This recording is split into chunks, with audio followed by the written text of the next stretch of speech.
Toon Borre. As it nicely said, I'm program manager data. Translated to the term that we all used to is CDO. I'm actually responsible for everything that's related to data within the Ministry of Education for the Flemish government. You will see some word mixing later on because we're doing some parts of the presentation in Dutch simply because I have to use Dutch names. But I'm going to give you some insights on what we're doing. It's quite interesting. I think Chris, and there's a couple of people in here who are working on the project. Pascal, Chris, Kirill. It's quite challenging, but you'll see that throughout the presentation. I just want to give you a good insight on what government is possible. What we can do as a government and how we can address this. Do keep in mind, I'm an external consultant as well, so I work for the government. I am not, the typical employee of the government. Maybe that's one of the reasons why we're doing this as well. But let's see how this goes. I have a short agenda, but knowing I'm not good at timekeeping, I'm going to skip that. You'll see what I say anyway. The slides will come up step by step. The desire of the organization at the beginning when I entered, that's roughly 2 years ago, but this desire is not new, was very simply get us a solution that's legally accepted, technically advanced, and by the way, make sure you solve my problems of today, tomorrow, and the next day. Just make sure I invest once and it works forever. This question has been around for over 15 years, and people have been trying to answer it with solutions that were at that moment in time relevant. We've seen Informix, we've seen the whole data warehouse approach, we've even seen AWS, Snowflake, everything. However, there's some reasons why those solutions never worked for this organization. Let's start with the we question. Who is we? There is no, and this is going to be a mix-up of words, trust me, but I'll try and explain it. There is no Department of Education on its own. It doesn't exist. It's a collaboration of 5 different entities. And legally, you could look at it as 5 different companies. They all have their different CEOs. They all report differently to the ministry. So they have their own responsibility. They are not tasked with cooperation on its own. However, and that's a simple example, when you bring, everybody who's got kids, when you bring them to school, you think, I'm dropping them off at one school. I can already tell you that that concept does not exist in this organization. The concept school is not as simple as you believe it to be. The fact that we have this separate organization means that everyone has a different approach. I'll quickly take you to how this organization is actually set up. And I'll start with the easiest one. Everybody, Agodi actually is the organization that pays for all the educational part. So every teacher that you know gets his payroll done by Agodi. It also explains why we have one of the largest budgets in the Flemish government, because everybody's being paid by them, but also everybody who's in educational in different roles. Next to them, because they do everything that's related to standard education, we also have a HOVOX who does everything for higher education. So universities, high schools, everything related to that, they take care of that. Inspection, I don't think I need to explain what they do. They do one thing, they do it really well. At least they try to. But that's one thing that they focus on. It's also what makes their life easier. Now, to make it complex, I said Department of Education because that's how you pronounce it in English. However, in Dutch, we also have a department. The department actually, because I'll pronounce it that way so you know the difference, the department actually is responsible for writing all the legislations and assisting the ministry or every person in the politics with answering questions like, what if? What if we give teachers a travel allowance? What if we give teachers a computer? What will this change? Will we get more teachers? As you know, we have a problem with retention of teachers. Will this solve this problem? They also write legal texts. So anybody who's in legal stuff, any text you see appear, they actually created the foundation for that. And then we have the odd one out, Agion. Agion is actually responsible for all the buildings. So whenever you pass a school building that's being built or refurbished, they're building a swimming pool for a school, those are the guys that are actually paying it. I always call them the bank. But together with Agodi, they manage a huge budget. The big problem we have is that we have a desire to do stuff with data. But due to this structure, also legally, we have to make sure we can split everything up. We are not one company, although we would love to be. There is one process through it, but it's not the same process. We use different terminologies. What we call a school in Agodi is not the same way as they pronounce a school, which makes our life a bit harder. On top of that, of course, we have to bring it all together and make it legally sound. Immediately you see, my life is not easy. Yeah, I always translate this into, because I work for the overall management committee, the big challenge there, it always feels like creating a new government each week, because everybody has different political colors as well. But it is a challenge that we have to address. Now, legally, we do have a problem as well. First of all, it has been described in multiple documents that we manage the crown jewels of the Flemish government. The crown jewels being all the data related to students. Now, it's not just that we control. We have a lot of information. Don't forget, anybody who's ever applied for a grant and received it from the government, all the data is stored. We ask a lot of personal information. We ask who your father or mother is, what they studied, what's their mother language, etc., etc. We have all your medical history as well. Actually, we're even one of the few organizations that can tell a sex change, because we don't track an individual by their Rijksregister number. You get a new one, you change sex. So if anybody isn't ever interested, we realize you get a new number. But in our systems, you stay a student. Just to say how sensitive the data is that we control. That actually in its own means that we have to make sure that any solution that is an answer to the question that you saw earlier actually addresses that need, keeping in mind that data is generated over the different entities and must remain separate, because one entity cannot get the data and then share it with another organization. It's not legally allowed. So we need to make sure that that's possible as well. You see the problems you're getting into in this field. Now, of course, we have GDPR, but then there's something called the VTC. Chris has had the experience. Pascal has had it as well. I think you guys read the whole document. I've done that as well, unfortunately. Has anybody ever heard of the advice of the VTC related to the Department of Education? No. We were legally sanctioned because we were on AWS. Short history, roughly 3 years ago, project on the way to answer the same question, create a solution that will work for our organization. Built on AWS, Snowflake, dbt, look fine. However, AWS is an American company. We are storing our data on AWS. In the legislation, if somebody like the American government would address AWS and say, give us the data, they are legally forced to. You cannot forbid them from doing so.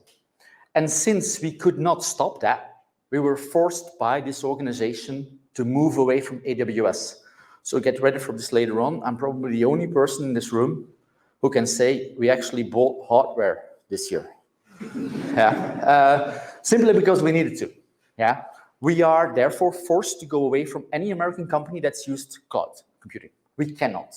Now that brought a lot of problems with it, because legally we needed to address an issue that we couldn't address with the traditional things. I've heard AWS being yelled at and looked at. Everybody's saying, yeah, use some AWS, Azure, maybe a Google here and there, but that's it. You know, the crazy people go for Oracle Cloud, but you know, it's one of those things that you see that pop up.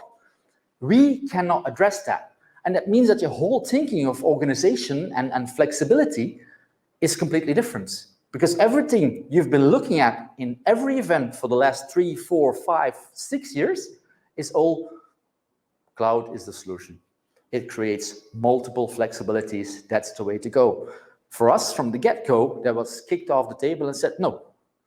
And trust us, we tried. We spent more money on legal advice to solve this with the VTC than ever. I do advise anybody who wants to work with the government, and not just with us, but in general, with the Flemish government or the federal government, to read the VTC advice. There's a new one out. It is even stricter than the previous one. It's really valuable to read it. It is, how should I say that? Don't pick it up when you don't want to go to sleep quickly, because it's quite boring. But it is interesting to read. We should actually maybe consider making kind of abbreviation from it. But this legal element caused us to rethink everything. And we needed to step away from traditional thinking, which caused a lot of challenges. But not only that, we needed to build a flexible solution. You saw earlier on, what do we want? We want a flexible solution for today and tomorrow. Now, although that sounds easy in wording, often when you start looking at building platforms, you quickly get to 1 or 2 products that form the base of your solution, and you try to avoid having multiple ones, because it makes your life harder. In our case, we couldn't. We needed to think flexible. Why? Well, very simply, and I know this slide is in Dutch, but I'll translate it in English anyway when I do the presentation. We needed to address certain demands from the organization. One, we want to work faster. Currently, in the Flemish government, they have a traditional data warehouse. Now, anybody has ever built new star schemas in a data warehouse? Anybody have the impression that it goes fast? Right? Currently, for example, they're still in the process of finishing a star they started 3 years ago. And this is not uncommon due to the complexity of the problem, complexity of the organization, the need of involving multiple organizations. I keep in mind, most of you work for one company. We work for 5 at the same time with different bosses. Good luck. It makes life challenging. But it means that we need to address this in the future. Because as an organization, and this goes for all 5 entities, we want to be able to address needs. But also for the first time, and you heard it right, for the first time, we want to share information with each other. Can you imagine? Pieces of the government, of the same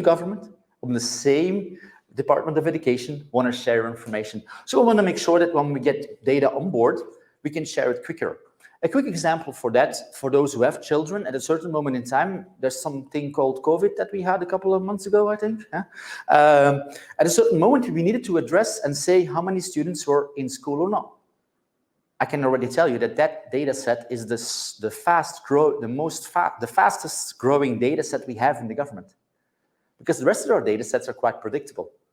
For anybody who doubts about it, unless somebody of you is planning to produce 1 million kids next year, the number of students next year is not going to be that different from this year. Because some will leave the educational system, others will enter. There's not a huge difference there. So all data at that level is stable. We needed continuity. What does that mean? We wanted to be independent of systems, independent of solutions. Rings a bell, right? Everything I'm saying now is like cloud. Huh? We wanted to be, modular, prevent vendor lock-in. Now, about vendor lock-in, I want to say one thing, and it's very simple. It doesn't exist. You always have a vendor lock-in. Even if the product doesn't force you to stay with the product, there is a knowledge lock-in. Once you build stuff, there's a legacy lock-in. If you want to know what knowledge lock-in of legacy lock-in, you still have that. But still, we want to avoid having being blocked. And you'll see later on when I go to the solution itself that we built, you need to address that. Infrastructure, the word hybrid came to mind. Yeah, let's build a solution that's hybrid. One, because everybody thinks it's sexy. Yeah, true. But maybe one day we'll be allowed to go into the cloud. Yeah, why not? So we need to address that as well. And of course, security. Now, this was the main thing for this solution. Security. I have 5 companies, 5 organizations owning data. My data is my data. That's what they all say. So I need to be able to act as a responsible owner and control who does what with that data in the process. That's not as easy as it sounds, because you don't want that need to stop the functionality of the sharing. Because when sharing comes too hard, you need acceptance from 3, 4, 5 people. It doesn't work anymore. So we need to address that in the organization. The same thing, it needs to be stable, but also we needed the real concept of security by design. We needed to build it in. We don't want to rely on a developer developing an SQL query and adding all the security on it, like it was developed in the past. No, we wanted the system, the solution that we were building, that we wanted to build, to include it automatically. Now, keep in mind, that was our desire. That's what we wanted to do. What did we build? Or at least, what are we building? Because here's a bit of a newsflash for some of you. I believe, this for me is the most challenging project I have seen for myself in the last 20 years. And I've seen some sexy stuff. I've worked for FD when we talk about publications 10 years ago doing recommendation engines. I worked for some large organizations in the country. I started up my own companies and sold it. But this is really cutting edge technology. If you look at what we're using, you'll see some elements that you'll recognize. Some might be less for some of you. But what we wanted to build is actually a solution that's uses as a starting point Starburst. Now, Starburst is a commercial product that most of you know as Presto's Trino. Yeah? Okay.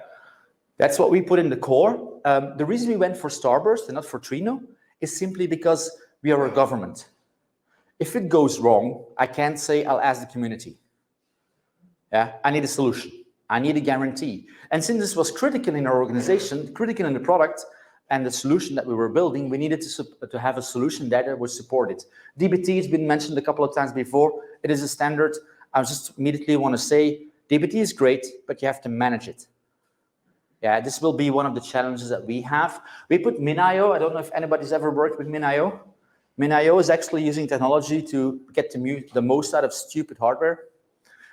Yeah, that's realistically what it does. You can take normal hard drives, although we've taken NVMe disks because we really want speed. You can take that and then use it as an S3 bucket to make it work even faster. We've added some components like Kafka, which makes sense. Ranger is a key component for us because Ranger will actually we will use that to control all the data accesses. So we will create policies at the base of the organization. As soon as we get the data into the platform, we set the rules up there and then just inherit them throughout the whole solution. I think that's going to be crucial for us. That's the reason why we won over the hearts of VTC, because I can tell you that we presented this to the VTC and they actually liked the idea, which apparently is a strange thing to happen. So we were happy with that. Atlas is still, and I know there's some people in the room, so I'll just say that as this. We put it on the original drawing, but we are reviewing that. Yeah, Airflow will be in there. What's important on this as well, because I didn't mention that before, this design is modular. We want to be able to interchange components and get them out and in. The whole solution is built that way. If we don't like Atlas anymore, or it doesn't supply us with the services that we need, we should be able to get it out and replace it. This is the only way we can ensure that we have a flexible data platform that will address the needs of today, tomorrow, and the next day. Because as soon as you start blocking things together and saying these things have to be together, these things are compulsory in the solution, there's no flexibility anymore. Yeah. Again, little side note, doesn't make their lives easier. They're doing it. I'm just talking about it. Yeah, but it's something that we need to address. And of course, all the different components you see there on the screen, and the slides will be shared. I think those are the things that we know that will be the challenge for our organization. Now, I could have done that on AWS, right? Everything that's on there. Do you keep in mind we run this on a local on-prem environment? The number of times I've spoken to a supplier and they say, you don't want to do what? But in on-prem. Most of the websites, when we talk about price, you can see all the prices for cloud, and then on-prem, contact sales. You know what that means, right? A, we don't want it. B, it's going to be expensive as hell. Luckily, it's not the case. Why? We run our solution hardware that we bought for over 200,000 euros worth of cool hardware. Pascal, Chris, admit, when you look at the details of the hardware, yes, we could play some serious games on there. Yeah, although we don't have really good graphical cards, but the rest is available, so that will be fun. But to enable us to have a flexible environment as well there, we needed to add something, and there we went for OpenShift. Now, the reason why we went for OpenShift is not because we selected it, but simply because it's selected by Digital Vlaanderen, who is also the partner in that, as a standard. So you will see more and more solutions. Kubernetes is there, the standard solution, and that's OpenShift. Yeah, for us, that created an added value. We used it because it also will enable us to be the real hybrids. I can use OpenShift on my on-prem environment and have containers running and some worker nodes running on AWS as well, if I wanted to. Not today. But if I wanted to, I could. I wouldn't be forced to take my whole platform and throw it into the sky, like some of the graphs I saw earlier on, shooting it up. We don't have to. We have that selection. We have that flexibility. And that's a key component there that we wanted to. And of course, the DB 3.0, because that's the way we call it, Data Platform 3.0, is in the middle. It is between the users and all the data and all the infrastructure. What's key there is that it will be the first time that all the data of the Flemish Government Department of Education will be available through one door. Because I can actually say, you get all the data, Chris, I don't trust, so he only gets the encrypted data, or I don't share the PII data with him. I can do that. Yeah. You're a data owner, so you can keep the data. You control if somebody else can see it or not. Although it is an organizational structure, a challenge to do so, we can technically enable ourselves to do so. Yeah. Now, if we look at the way forward, the biggest challenge here is not about technology. Although I know for sure that at least 2 or 3 people are thinking, well, you know, it's not easy right now, Tom. It is true, because as we say with the team, we went from shifting reverse to 10th gear. We went from going backwards to 300 kilometers an hour, the front. Yeah, problem with me, 5 minutes. Yeah. So what we're going to focus on right now is the focus on communication to ensure that we have the value created that we want to, that we take everybody on board. Because one of the biggest challenges we have, none of the people working on this project are internal. My biggest challenge was to convince an organization that has no technical knowledge to go for a project like this, which is one of the largest projects for the Flemish government right now. Chris knows part of the budget, I have a bit more even. So it's a huge budget, yeah, on a yearly basis, because it is a requirement. We want to bring educational into the future, and we need to do so. The challenges and opportunities must be identified and shared. Again, we are 5 entities. We all have different cultures. And this is literally the case. None of those organizations have the same culture. Some are risk averse, some love taking risks.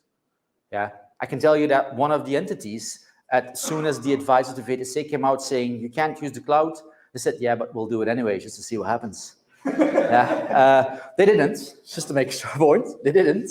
But the fact that they said it, said like, oh, well, you know, I don't think you're the risk averse ones. But it's one of those things that we need to address. As I said earlier on, we need to adjust. It's also there, adapt the solution where needed. I already talked about the fact it needs to be flexible. We need to adjust to the organization. The organization grows together. We are building the solution as we go.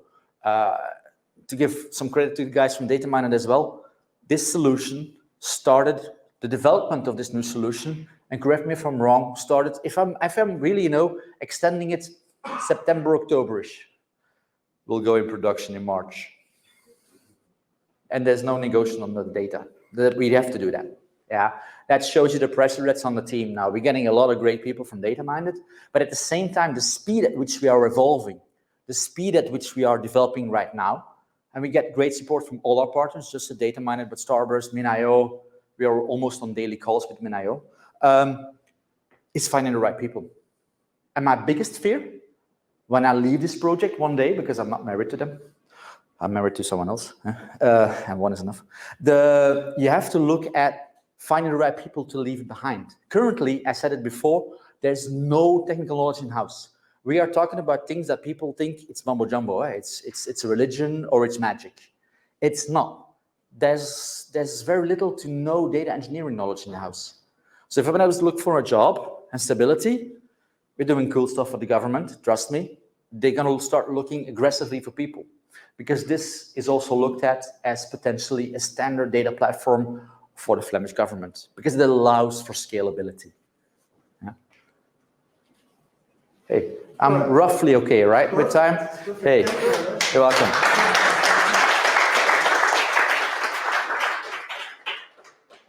I actually cut you short, 5 minutes. Yeah, that's how, yeah, I know. You've seen me present before. By the way, about going production in March, you should also say when we get the hardware. Oh, yeah. We have the hardware. There's just a partner who needs to install it. And put the cables in right now. No, that's a different story. Yeah. So there were a few questions, but they're not popping up here. Oh yeah, and I have to turn on my mic as well. One question was, I remember, why not just encrypt everything and go to the cloud anyway? Yeah, because you can't. Seriously, you can't. The VTC looked at it and said, yeah, that's great, but you know, how do you address keys, etc. And the risk we had, if you would do so, because we had a solution on AWS, and let's face it as well, AWS is a very safe solution. We've had systems that were due to negligence on an individual where a certain key was dropped online, AWS reacts really quick and blocks everything. That's true, and it could have been a solution. However, within the legal boundaries of the political solution, it just wasn't allowed. Yeah, so my guess is for the next 10 years, no cloud. Yeah. All right. Well, there's more questions that we can answer, but I'm going to go ahead with a few more. So AWS Outpost for putting AWS services in your basement. Did we look at that? No. We really started from a blank page and then came up with this design. I'm sure there's a million different solutions. There's no one solution fits all. It is looking at different ways of addressing it. And we ended up with using this one. Yeah. All right, cool. Yeah, what about just the same question? What metadata management tool are you considering instead of Atlas? What are some factors that inform this decision? Skal, you want to take that one? I don't know by heart anymore even. No, we're looking at a couple of different products. I'm just looking for the names right now. Data Hub. A Data Hub anyway, yeah. And Open Metadata, yeah. So we're looking at different solutions there as well, because earlier on you said this solution is built by a team, not by an individual. And that's going to be crucial. I think the stress on the team is going to be tremendous if it's not the case already. And we need to work together. So we're bringing all the different knowledge together to make sure that we can have success here. Yeah. All right. What are some concrete use cases that you will enable this project? Yeah. If just make sure that I understand the question correct. We are looking at ensuring that, for example, inspection gets the data of different entities, because that's never happened before, to ensure which schools, I'm using the wrong word, but for the sake of this conversation, which schools should be inspected or not. Those are already in the making. We have Vlaamse Toetsen, if anybody has not read the newspapers lately, but that will be also a use case here. We will also be replacing the data warehouse with this solution. Simply because the data warehouse is strict, we will be replacing, of course, the data warehouse with this solution first, because we have to have continuity. But at the same time, we're rethinking, and then the whole story of data mesh, which I saw earlier in the presentations, is coming up, because that's something we are working on as well.